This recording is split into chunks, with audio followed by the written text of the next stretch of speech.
Morning, everybody. Hopefully you can all see my screen and everything's working fine. Yes, Katie and I just want to give you all a very warm welcome to this webinar on agency growth. Hope you all had a lovely, sunny, amazing bank holiday weekend, albeit in isolation.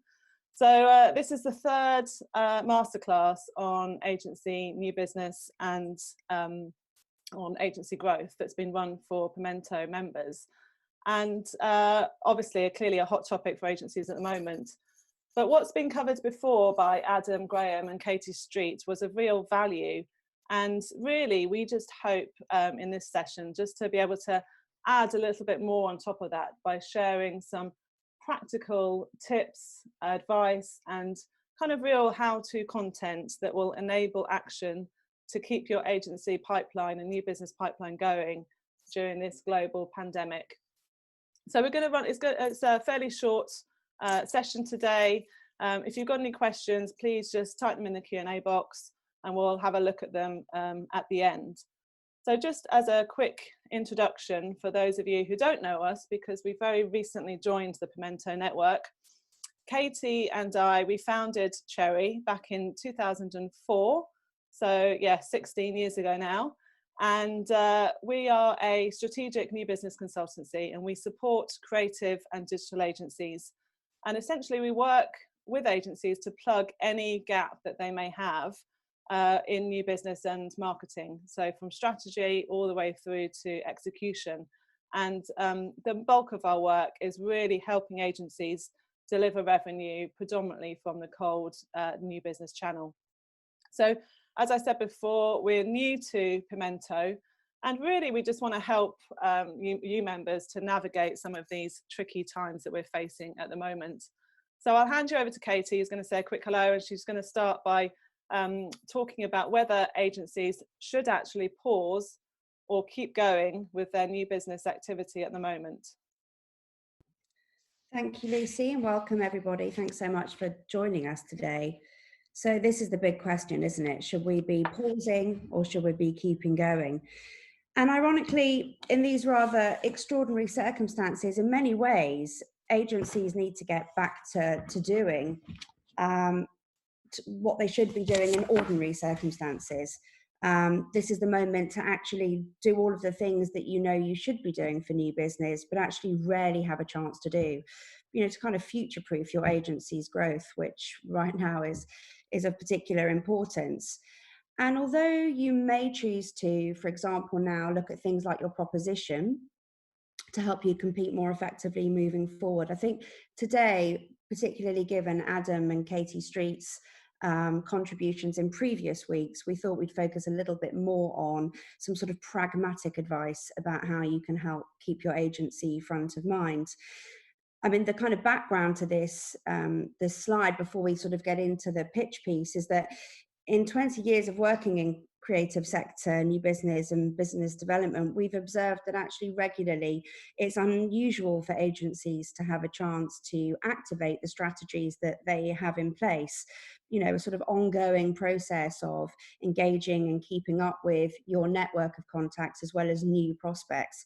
And if we think about it like a sort of a cake analogy, we rarely get to the icing. So for example, it might be that you develop a credentials deck for a particular prospect, but you often just don't have the time to even write up your best work and get into all of that detail and rigor against projects, so that when you're ready to produce a credentials with a particular prospect in mind, because obviously we all agree that bespoke content is really important.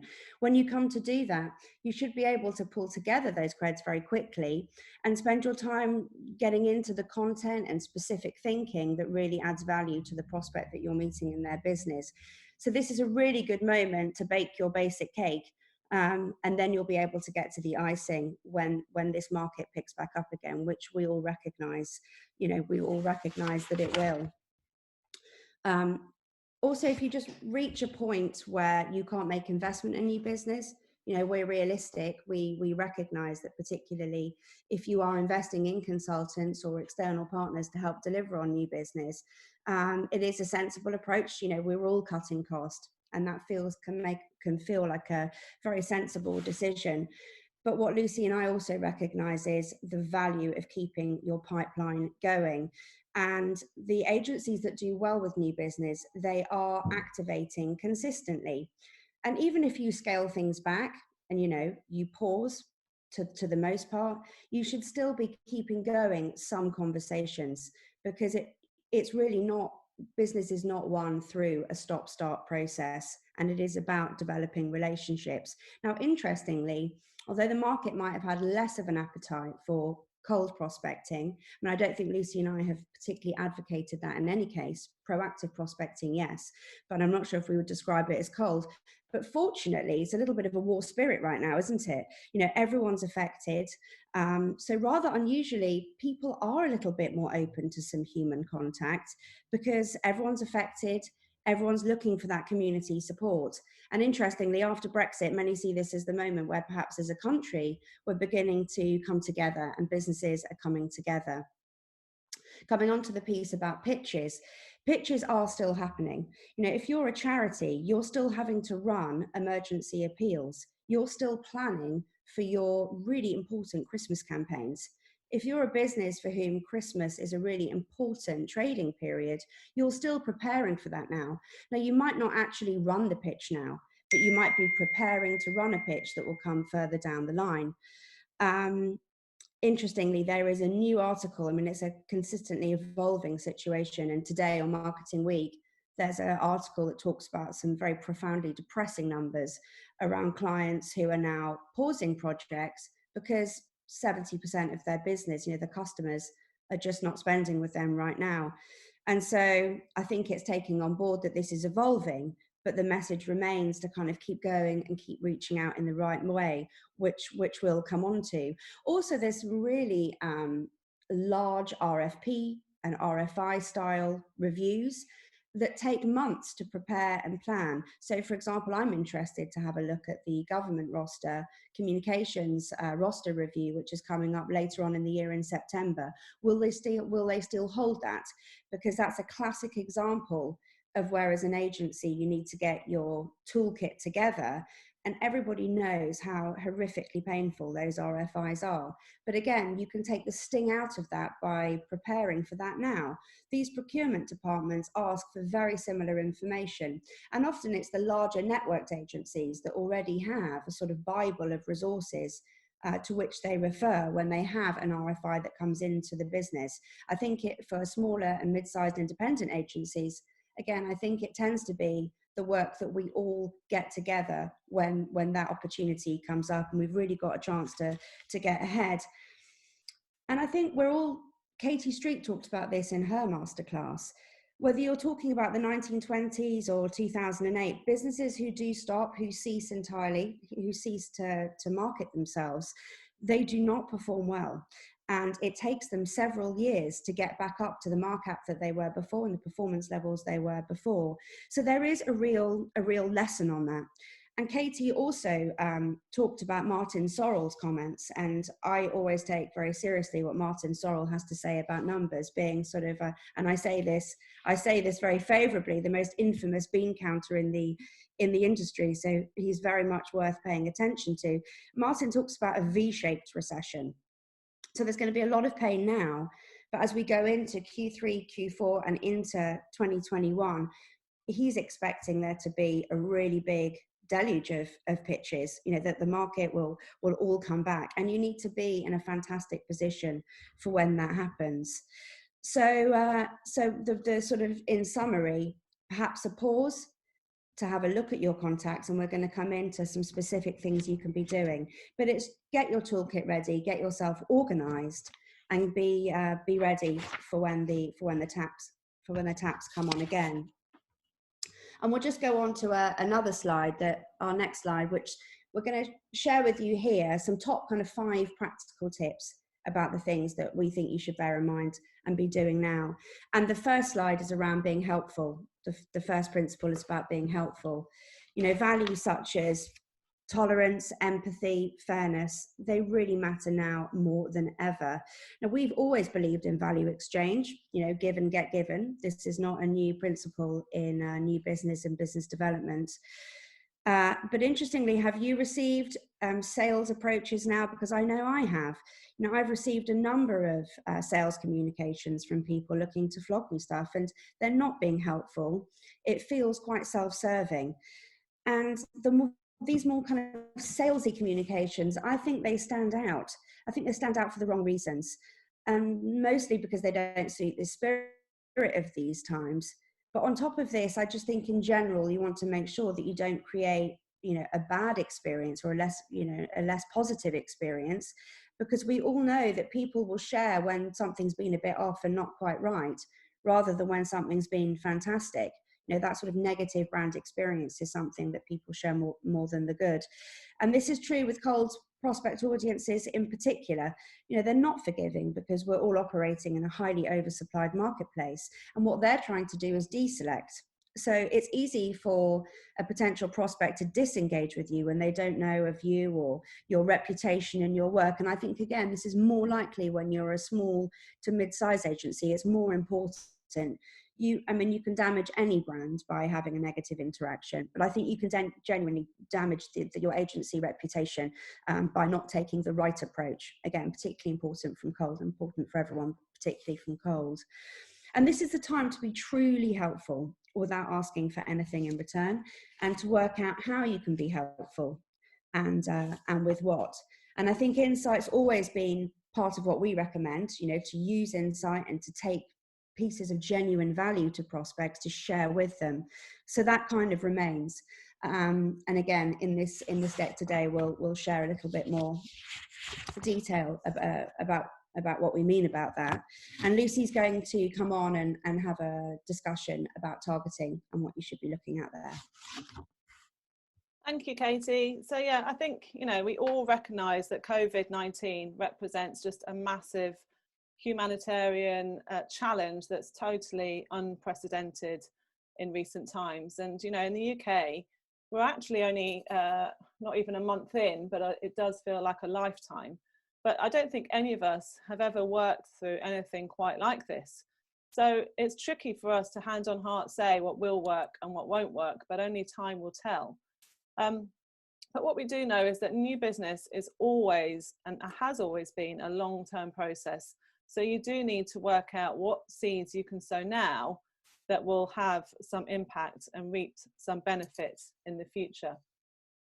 And it goes without saying that it's really, really crucial now to have a real deep dive into your database and review your targeting. And there's a wealth of resources out there, from McKinsey reports to Sifted, which is the FT's innovation publication, that looks and analyses different sectors and also subsectors to see which ones are booming and which ones are busting, aside from the obvious ones. And what we've done actually is we have created a Google Doc with some helpful links in there to some of the resources, and I'll get Pimento to email it out to all the members after this call. But for starters, have a review of your current database. Park those sectors that really are going through turmoil at the moment, you know, travel, leisure, hotels, etc. But there are sectors that are going through massive growth, such as, you know, edtech, insurance, digital health.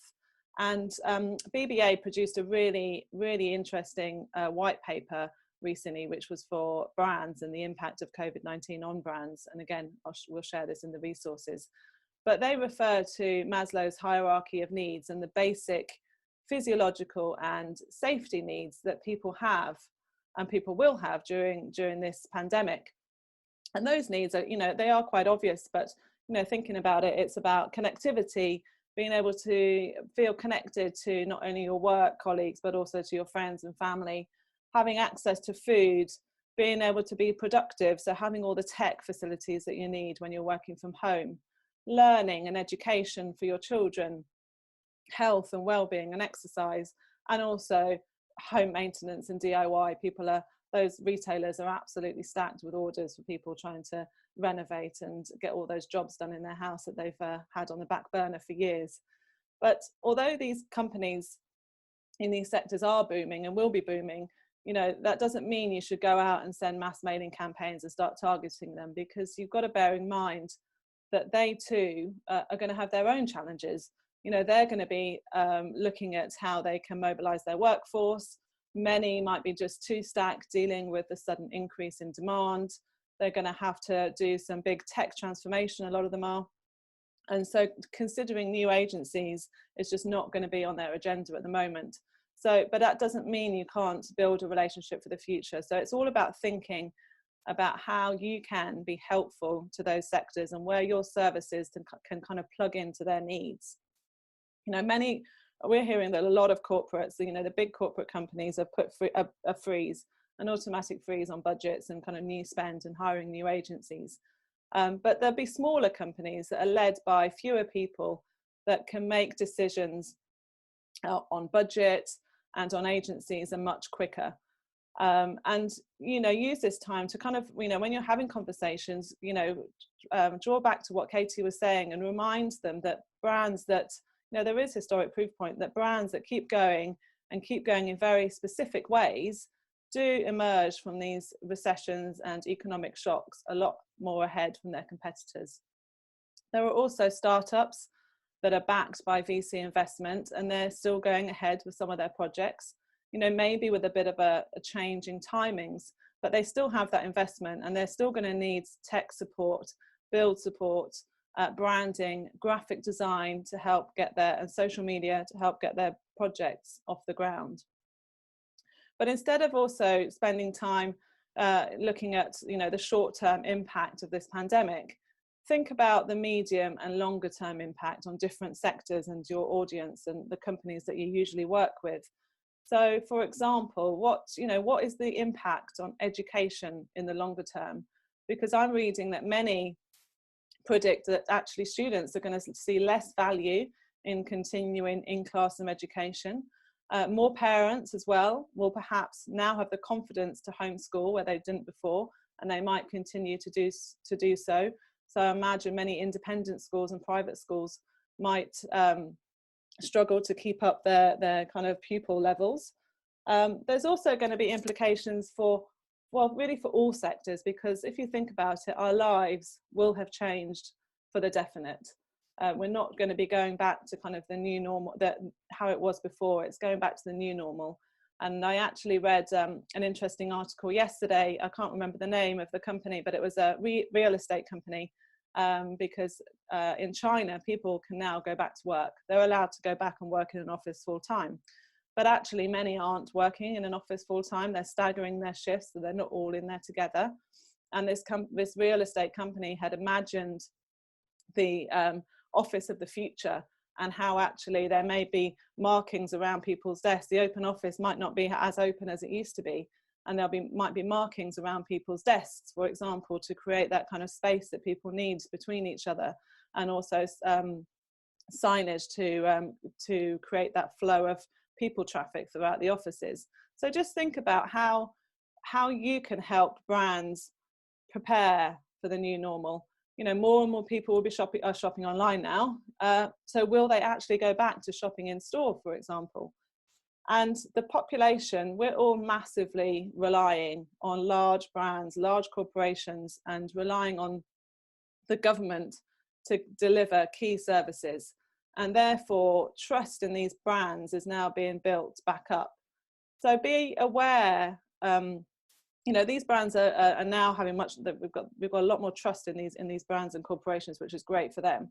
But also be aware of the impact on global companies, and the effects on the supply chains and also international markets. So, you know, this is a pandemic that's affecting the whole world, but as different countries are moving through different stages of the curve and governments executing different strategies, each territory has its own unique features. So if you're working on a global level, you need to be aware of all these different kind of nuances amongst different international markets.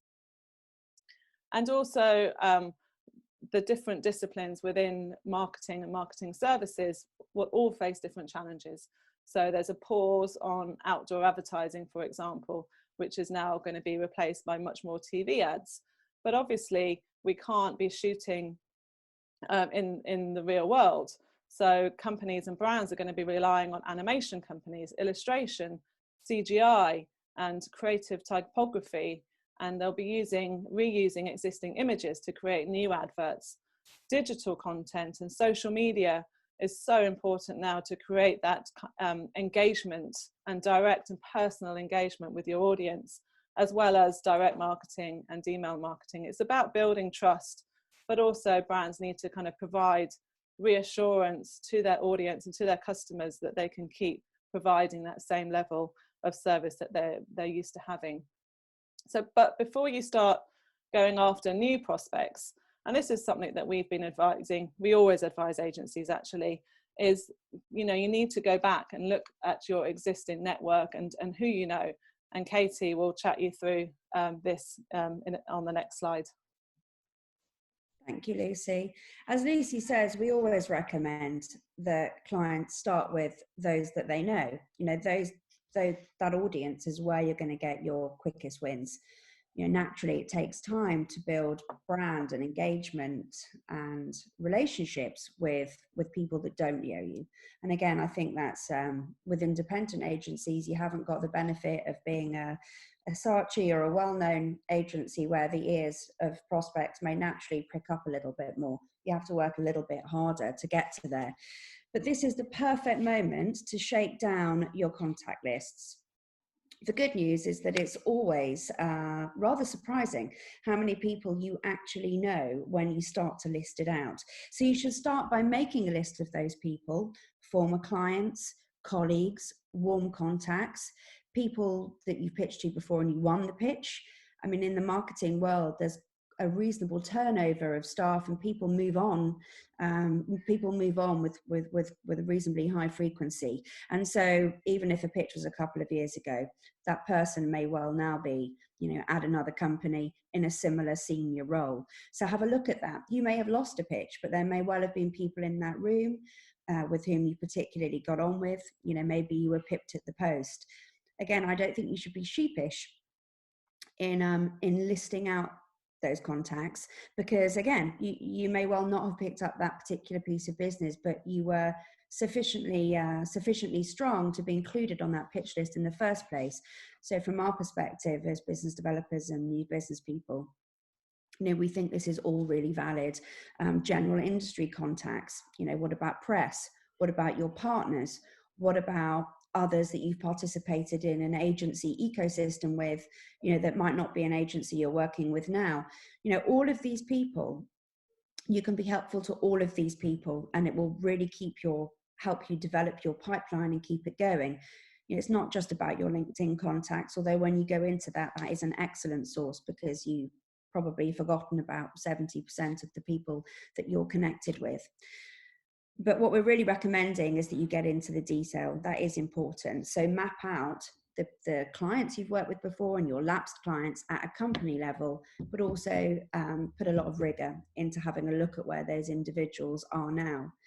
We also advocate marketing to more junior members client side, because today's marketing manager is tomorrow's marketing director. And once they get to that level, they're going to be much harder to engage with. There's probably not some detail for today, but Lucy and I in the follow-up materials that we provide will be giving, you know, a few more kind of tips and advice around how to work a contact list. But just don't be sheepish. Get your list together and then see how you can be helpful to your audience. You know, this is the perfect moment to engage, and you're raising profile in the best way by being helpful and not making an ask. And that's almost a luxury that COVID-19 and this break is affording us, because let's be honest, ordinarily with new business, particularly when clients often hire a consultant or hire a lead generation business to work with their in-house team, they're probably doing that because there's a need for immediate short to medium term new business growth. And often clients are looking for that from cold, partly because the internal teams might be developing relationships, and just partly because often lead generation or partners are used when clients are, you know, particularly looking to bolster their efforts. But now you do have the opportunity just to be helpful, and there's no better way to start a relationship. So in summary, of this section, get your contacts together. If you're a little bit limited on time, do be realistic actually. If you know you've only got a couple of hours for new business, then there's no point having a list of 140 people you're going to contact one-on-one. So sort of cut your cloth accordingly in terms of planning. Be useful, be helpful. We keep talking about this. I feel a bit like Dominic Cummings with Get Brexit Done, but being helpful is just so central to today. The human psychology of reciprocity, it's really central to that. And get closer, use this opportunity to really research and put your ear to the ground so you can hear about people's concerns, the sort of issues in the sector and particular markets. Use this moment to really get more deeply into that kind of research piece, because it's unusual that you'd normally have the time. And we'll just come on now to content and thought leadership. If you can, thank you, Lucy. And this content and thought leadership, it's not a panacea. And I think these words get bandied around a lot.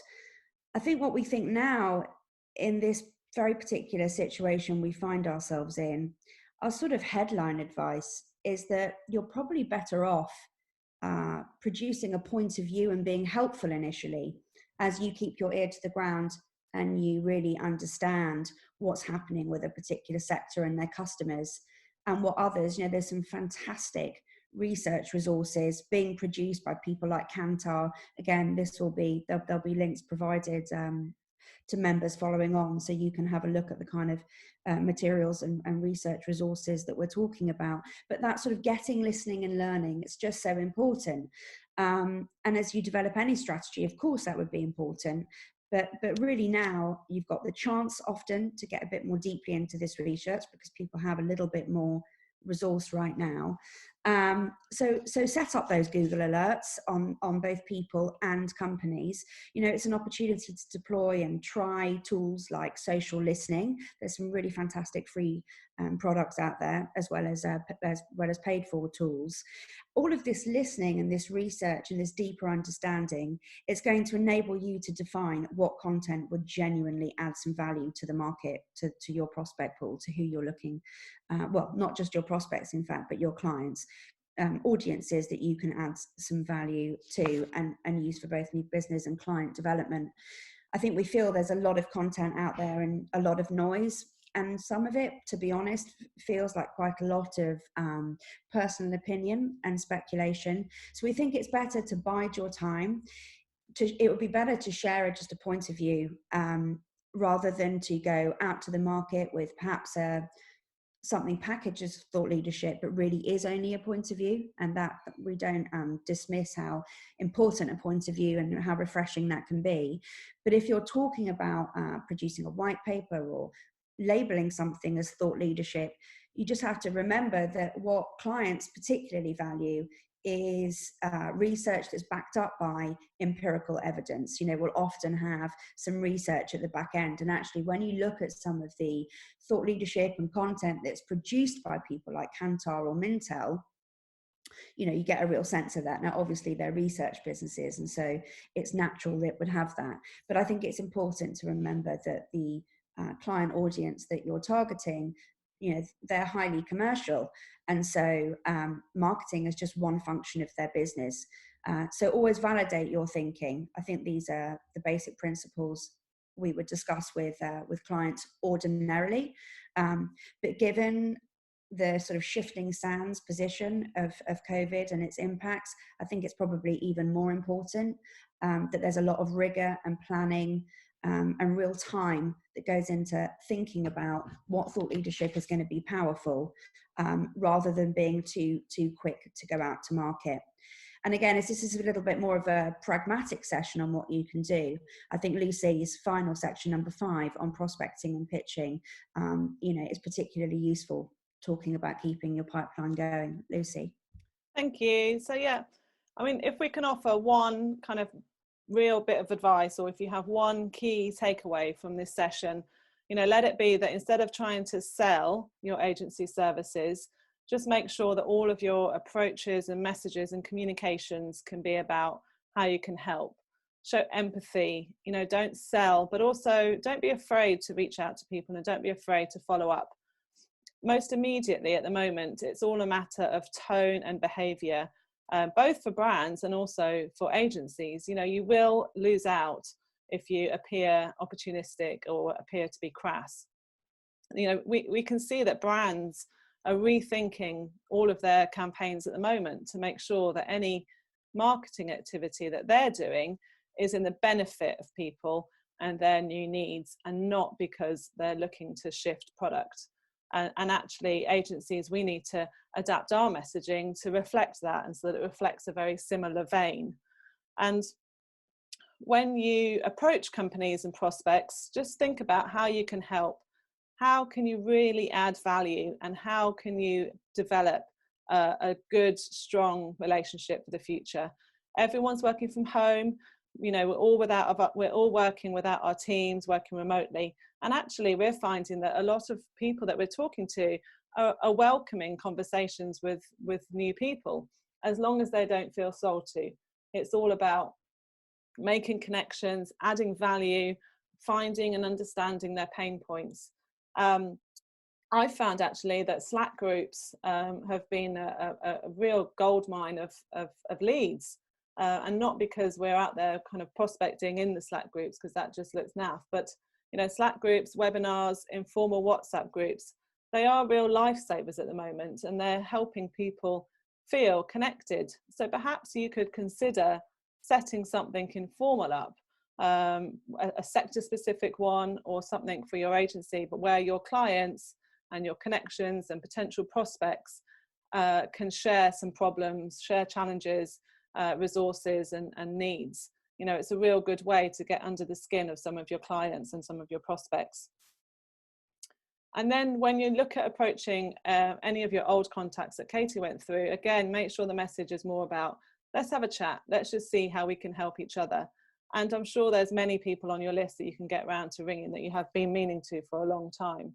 So spend some time getting closer to your prospects, do some research to get a real deep understanding of their business and of their sector, so that when you approach them, the message is all about how you can offer help, how you can support them, and how you can bring solutions to their problems.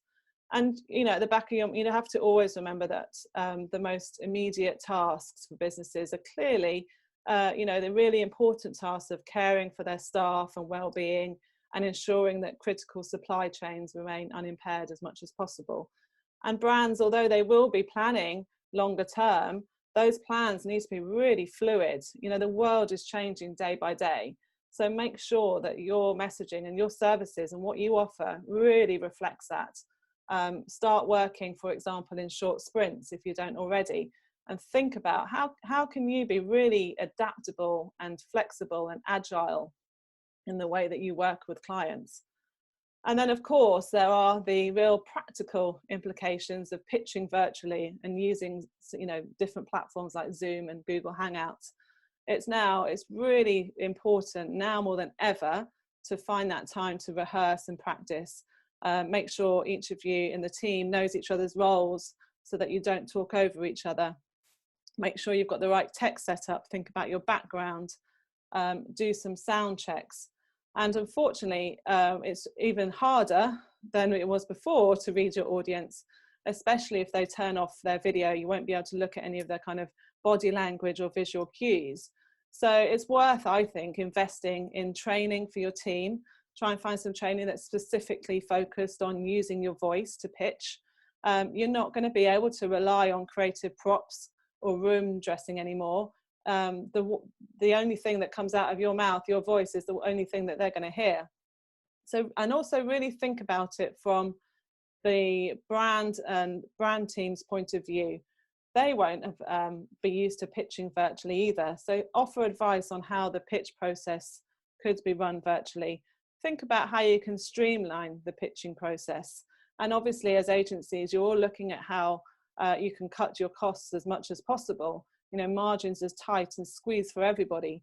So if you have ideas as to how you can streamline the pitching process and therefore cut your own pitch costs, then share that with the client, because they should recognize now they're squeezed for budget too. And hopefully they should recognize that and help you reduce your pitch costs as well if you come to them with some ideas. So yeah, as we mentioned before, we've created a Google document with a list of useful resources in Google Drive, and we'll share that. We'll get Pimento to send that out to everybody on this call.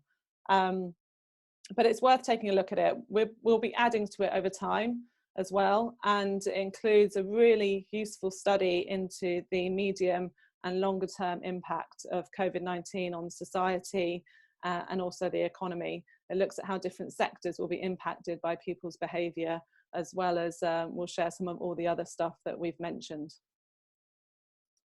So Katie will just wrap up now, and then we can have a look to see if we've got any questions from anybody. So to kind of summarise what we'd really like you to take away from today, it's getting stuff done. Do the things that you always wish you could do for new business, but rarely have a chance to. So really get your house in order so that you're fully ready for when the world, might be a new one, but when the world comes back and those taps go back on again, which is anticipated from Q3. Be helpful. Did you get that from today? I hope you did. Be helpful and don't sell. You know, offer those informal coffees to be genuinely helpful and share your expertise. Do your research. Now is the time to enrich your knowledge and get this sort of in the bank for now, and also for future use. And on pitching, I think Lucy raised a really good point. You know, agencies typically do perhaps underinvest in pitch training. Again, now it's a really good time to get yourselves really slick, but also be capable of pitching to clients now, because pitches are happening. As per our kind of first point, big global brands, whether it's O2 or Finlandia, they are continuing to run pitches. The O2 pitch, I understand, is a real big one. And it was anticipated that would be on hold, but actually has gone ahead. And in the spirit of being helpful, Lucy and I would really love to share our expertise and particular knowledge around challenges you're having today with your agency and marketing, whether it's now or how you see the next 6 months. And so we'd like to offer a free sort of chewing the cud session, a virtual hobnob, to come and have a discussion with us specifically about your agency. I think we recognise that often there's some quite confidential information that's useful for people to cover and for us to be able to give much more precise advice, all completely free. Obviously, it's really just a chance to pick our brains. You know, as new members, we're looking forward to getting to know our fellow Pimento members, and we're really keen to be helpful to the market right now. So again, that will be something that we can that we can work with Pimento to follow up on after this call with a link to the resources. Lucy, has any live questions come in?